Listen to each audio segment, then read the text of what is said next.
أنا همكم، أنا غمكم، أنا سقمكم، أنا سمكم في السر والإعلان. أذهبتم نور القرآن وحسنه من كل قلب واله لهفان. فوحق جبار على العرش استوى من غير تمثيل كقول الجاني. ووحق من ختم الرسالة والهدى بمحمد فزها به الحرمان. لأقطعن بمعولي أعراضكم ما دام يصحب مهجتي جثماني. ولأهجونكم وأثلب حزبكم حتى تغيب جثتي أكفاني.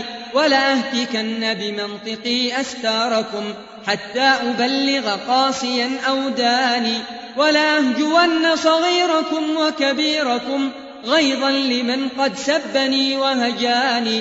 ولأنزلن إليكم بصواعقي ولتحرقن كبودكم نيراني. ولأقطعن بسيف حقي زوركم وليخمدن شواظكم طوفاني.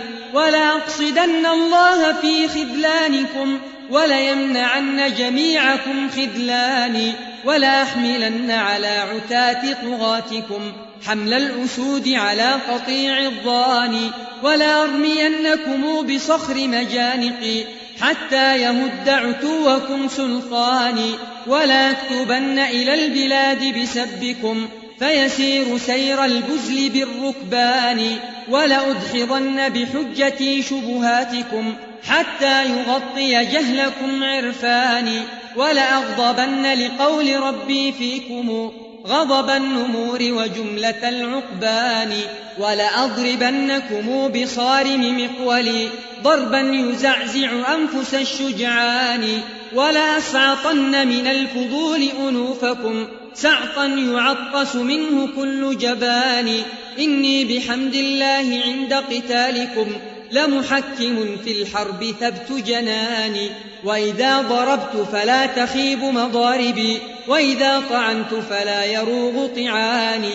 وإذا حملت على الكتيبة منكم مزقتها بلوامع البرهان. الشرع والقرآن أكبر عدتي فهما لقطع حجاجكم سيفان. ثقلا على أبدانكم ورؤوسكم فهما لكسر رؤوسكم حجران. إن أنتم سالمتم سولمتم وسلمتم من حيرة الخذلان. ولئن أبيتم واعتديتم في الهوى فنضالكم في ذمتي وضماني.